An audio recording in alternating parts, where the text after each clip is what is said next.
I've always thought that athletes and academics have much more in common than either usually thinks.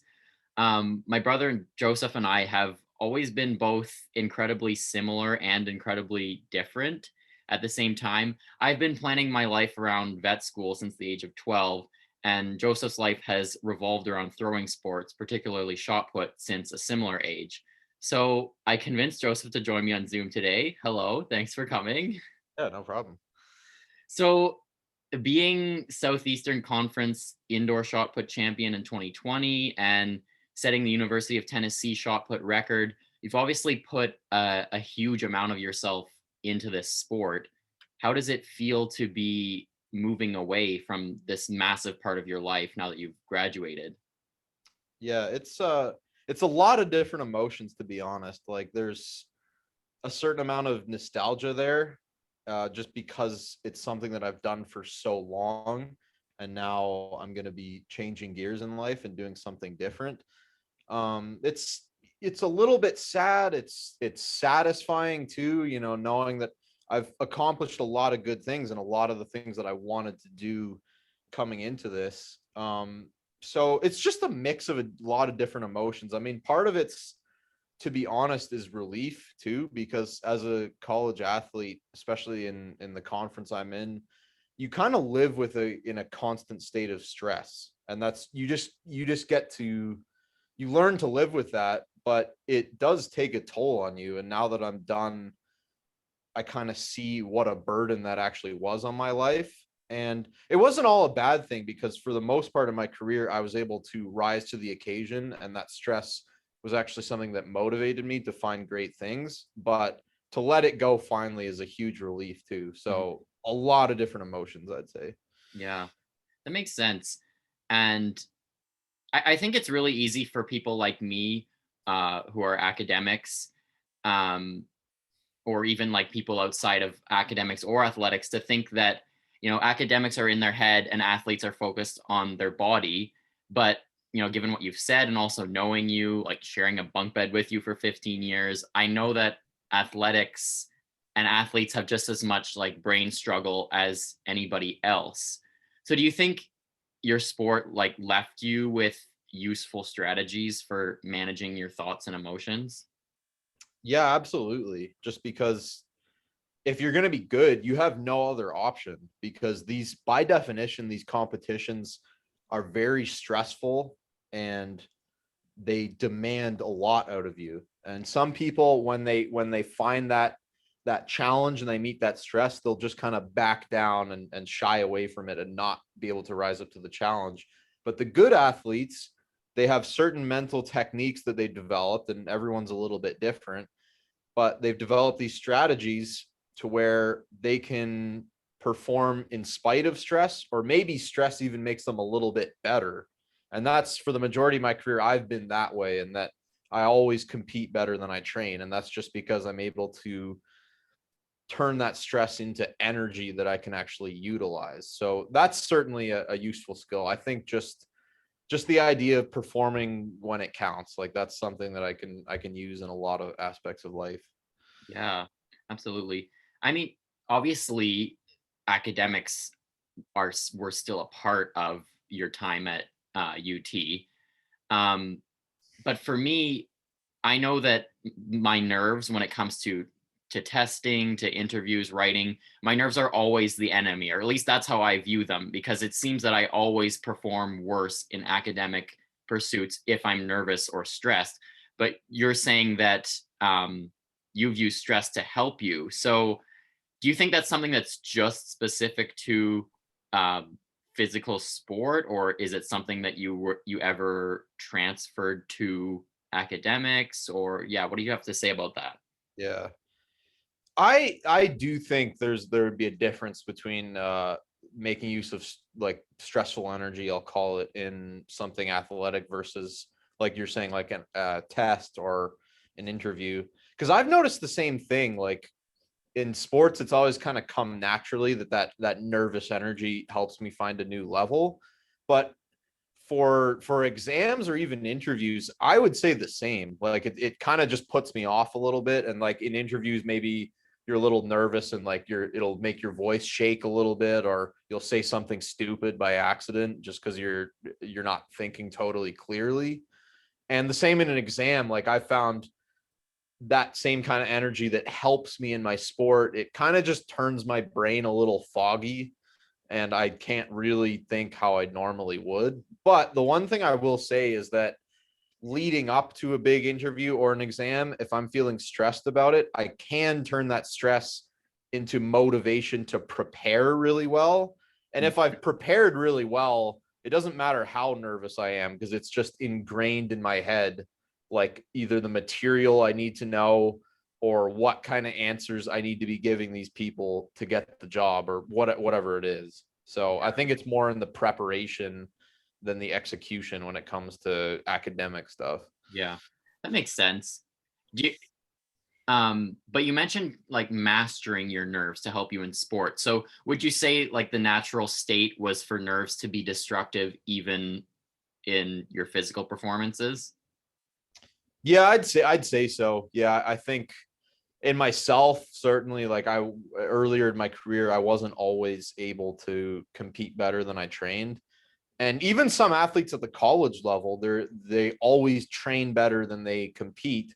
And I've always found that something of a waste, because when you do something amazing in training, no one really cares and it doesn't get marked down on any record books or any performance rankings or anything like that. So yeah, I would say the tendency is for that nervous energy to just put you off a little bit, maybe like shut you down, and then you kind of shy away from things a little bit. But it did come pretty naturally to me. I remember like even through high school, my first couple years of college, being able to make use of those nerves. Like I had to work at it a little bit, but it wasn't too hard. So I think it just comes to some people more natural than others. But yeah, I'd say certainly for most people, the natural state would be that it probably doesn't help you, but you can certainly change that. Right. Interesting. Um, Especially lately, I've been throwing myself into exercise quite a bit, having more time doing school from home. And I think I'm at a point where I'm exercising more than probably the average academic in my field does. And it's been a great way to focus my mind and help me bring my best self to school and to work, uh, especially right afterwards. Do you think that the physical actions and also just like the principles of athletics have more to offer to non-athletes than most people think? Yeah, I'd say so, just because at least performance at a high level is so difficult to achieve. So I think maybe anyone watching high level sports, they maybe don't totally grasp what that person has had to go through to get there. So yeah, I think there's a lot of personal development in sports and exercise, and on a more for the average person, I certainly think there's benefits in not even being in a competitive sport, but maybe just like a rec league thing, like there's soccer leagues or around, or just going to the gym and working out. Like there's a lot of research that shows a very positive correlation between exercise and mental health. Mhm. Like there's a lot of dopamine is released after a workout, and that's something that I don't think people maybe understand or give enough credit to the power of physical activity for helping mental health. Like Yeah. it's really huge, and I think it should be, for anyone who's struggling with stress or depression or whatever, that should be one of the first things that they get out and do. It doesn't mean it's going to fix their issue entirely, but it's certainly not going to make it worse, and it's Yeah. probably going to help them too. So Yeah. yeah, I think it's very powerful. Yeah, absolutely. This is kind of another a little more vague thought that I've always had about athletes.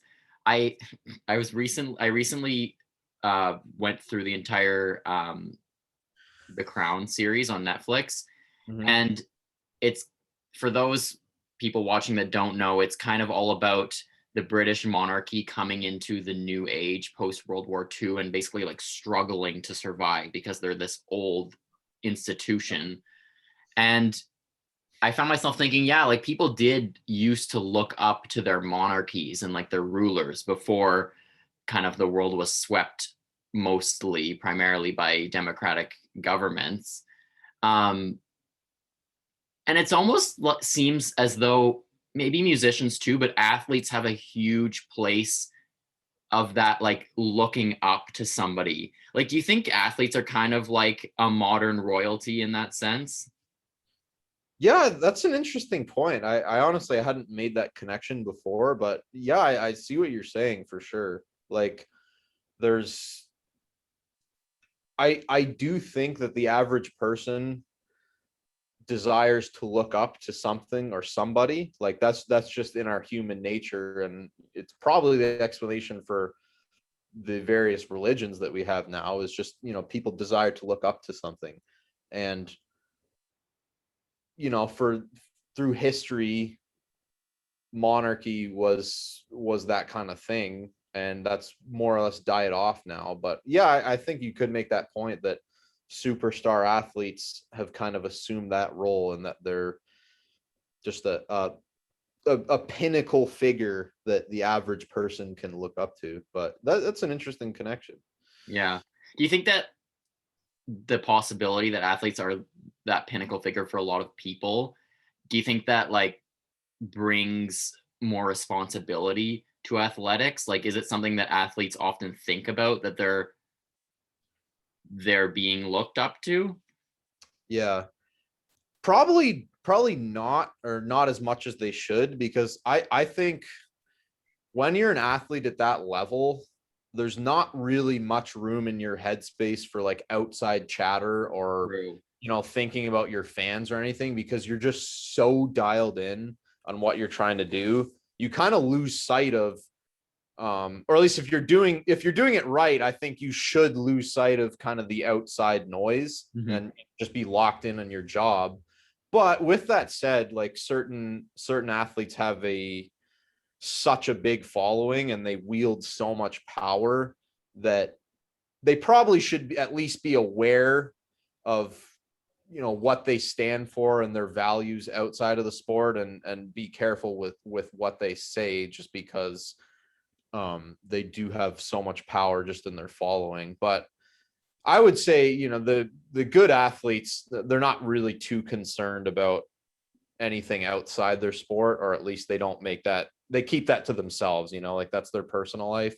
And I've always appreciated athletes who do that. Like, who Sidney Crosby is, right? Mhm. Like, Yeah. famous hockey player.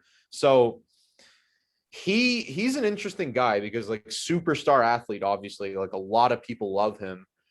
But and I was the biggest fan of him for a long time. Like, I've done a lot of research on him, and there's literally nothing out there about him except his playing career. And he Mhm. does that on purpose, because Yeah. he said in interviews, like, my personal life and my beliefs and my values, that's for me, and my game is for my fans. Basically, that's what he Yeah. says. And I think that's a really admirable way to do it, like I think, like, athletes are really only experts at their sport, and anytime they get too involved in something else, like, it's maybe, it's not really their field of expertise. So I really appreciate athletes who just are focused on their job, and they don't really glamorize their private life too much. Absolutely. Makes sense. Yeah. I think we'll leave it there, but yeah, thank you so much for chatting and answering my questions Yeah, today. no problem. Yeah, it's a good time.